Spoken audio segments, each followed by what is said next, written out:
Nandito tayo ngayon sa Laong-Laang Road, Manila para subukan ang sumisikat at nagtitrending na kainan na nag-o-offer ng unlimited burger, unlimited chicken wings at unlimited fries. Ito nga pala yung Jacko's Burger at nandito ito sa 1364 Laong-Laan Road, Sampaloc, Manila. Malapit lang ito sa UST o University of Santo Tomas. At ito naman yung kanilang menu.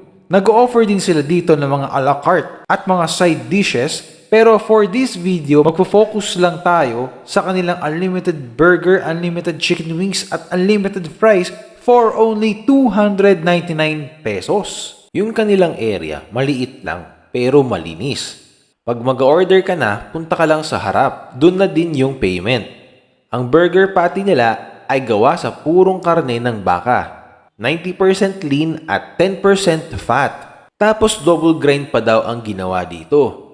Para talagang mas malambot. Sila na din mismo ang gumagawa nito sa kanilang komisari. Kaya mas sigurado tayo na quality ang kanilang meat. Ang Jacko's Burger pala ay reopen lang. Dahil nagsara daw sila nung pandemic. Kaya nga daw na-overwhelm sila dahil ganun na lang daw yung pagtanggap sa kanila ng tao. Sabi nga ni Sir Mark, kung alam lang daw niya, sana daw mas malaking space ang kinuha daw nila. Speaking of space, wala pala silang parking space para sa mga kotse.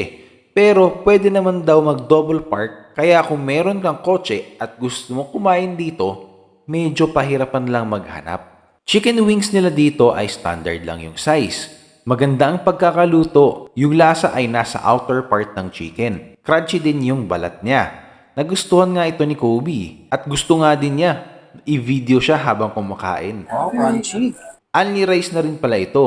Kaya kung mabitin ka sa chicken at rice, pwedeng-pwede na mag-order ulit. Sarap ba? Yummy?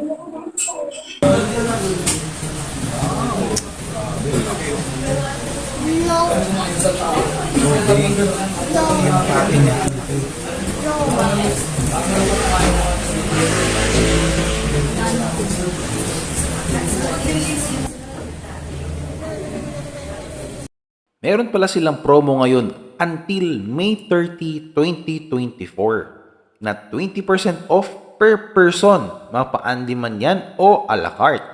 Pwede nyo i-visit yung page nila para sa mechanics ng promo. 299.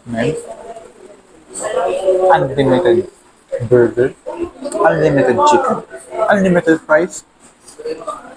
Panahalong panalo to. Yung beef nila, 90% lean, 10% fat. Beef talaga.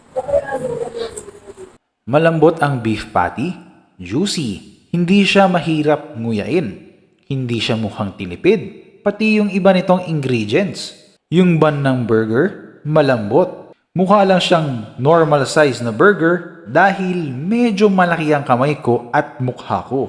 Pero malaki talaga ito. Ang masasabi ko sa quality nito, panalong panalo. Ang presyo, pangmasa, pang-estudyante, para sa mga mahilig kumain ng burger na gaya ko. Tapos on a budget, yung ayaw ng sobrang mahal. Ano pa inaantay mo? Tag mo na ang ating mga friendship, malay mo, ilibre ka niya. Yun lang.